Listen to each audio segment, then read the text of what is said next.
I'm gonna say something that Gina told me the other day. Well, it might have been a week or two ago.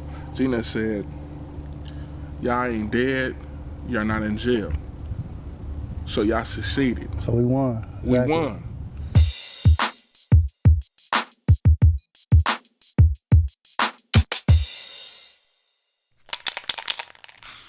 My big homie G-Nut, he the CEO, he started Yard Down Music. He got serious with the rapping when he was in prison. He came home, he invested in the studio, and he said, you know what? I'm not gonna give my homies pistols and dope so they can go to prison like I did. I'm investing in the studio so they can show their talent. I'm gonna show them the right way. So that's big stuff to him, and I really respect that. And they grinding, and they rapping, and they trying to do their thing. I started promoting them because I seen their talent, and I'm just trying to help them get their word out there. Because I know and I believe in them, and they got dumb talent.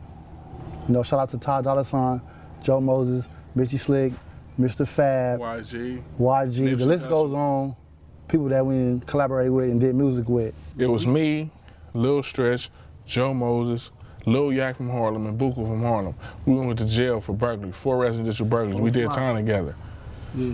And Joe Moses was rapping before then, but he went to prison and wrote about 1,000 songs, and he's successful right now. I'm proud of him. I was just talking to him yesterday. That's our road dog. You know what I mean? He doing what he doing, and we respect that. We support him to the fullest. We was crimies. We went to pen for 4 flocks. They heard gangbanger. Y'all heard enough for something too.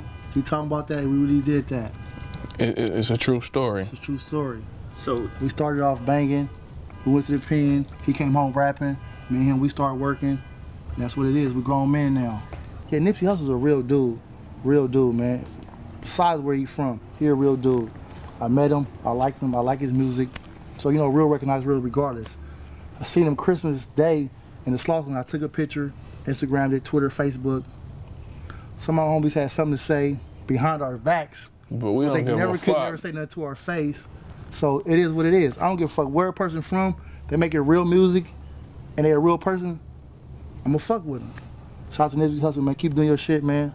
I respect it, for real. I said I was Brim's. My name's Stretch. He shook my hand and gave me a hug and took a picture. So that's real. He gives a fuck about where a person's from. He's just trying to get his money. And all them niggas that was commenting on our pictures, talking about slap him, this, that, and the other. You niggas will never be millionaires, man. That man he has millions of dollars. He can care less about who cares about him. His homies feel the same. His homies like, oh, fuck that nigga Nipsey, but he's a real nigga. I'm not about to knock a nigga. And I'm gonna respect that because he's a man. He take care of his business, he's getting money, he take care of his family, and that's what it's about. All this other bullshit is irrelevant. Now, just recently, 18 sheriff's deputies were indicted by the FBI for abuse of inmates. You don't play fair in there. What was your reaction when you first heard about that, and are you surprised? I was happy. We wasn't surprised at all. We witnessed it. We went through it. We know how it go.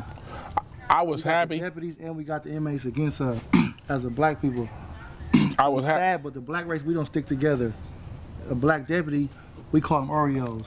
He gonna treat us like shit. But a Mexican deputy, he gonna give a Mexican inmate knives, weed, whatever the case may be. That is how it go. The police look at us like we menace to society, but they just like us in so many ways. They look at us like, oh, well, y'all out here committing crime, but y'all commit crime just like us. Y'all feel like because y'all the law, y'all above the law. But it's rules and it's stipulations to everything we do. And if you, an officer or a sheriff or anything, DA or district attorney, you're supposed to follow the rules, and they break rules every day. See, a Mexican, he can work his way up to a sheriff, a sergeant, and he's gonna support his people. He's not gonna forget his people, he's gonna look out for his people that's in the system. The blacks, we hate each other. The Crips and Bloods made us hate each other, and I hate that. So with the Mexicans, it's not a race thing, but it is what it is, you know? When they go in there, they take each person in, oh, you hungry, you need some soap, you need some hygiene, and that's crazy because that's your race. At the end of the day, that's who you supporting. You got his back, I got your back. But when a black person go in there, it's like, oh, well, where you from? Oh, you from there? Oh, I'm gonna line you up. It shouldn't be like that, but it's like that. We got twisted.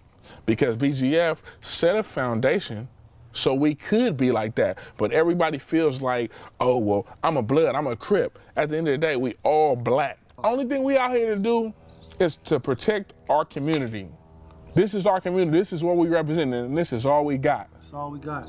We don't want people to think like the whole USC situation. Yeah. We don't want them to feel uncomfortable, because if they feel uncomfortable, we don't have no hood. Yeah.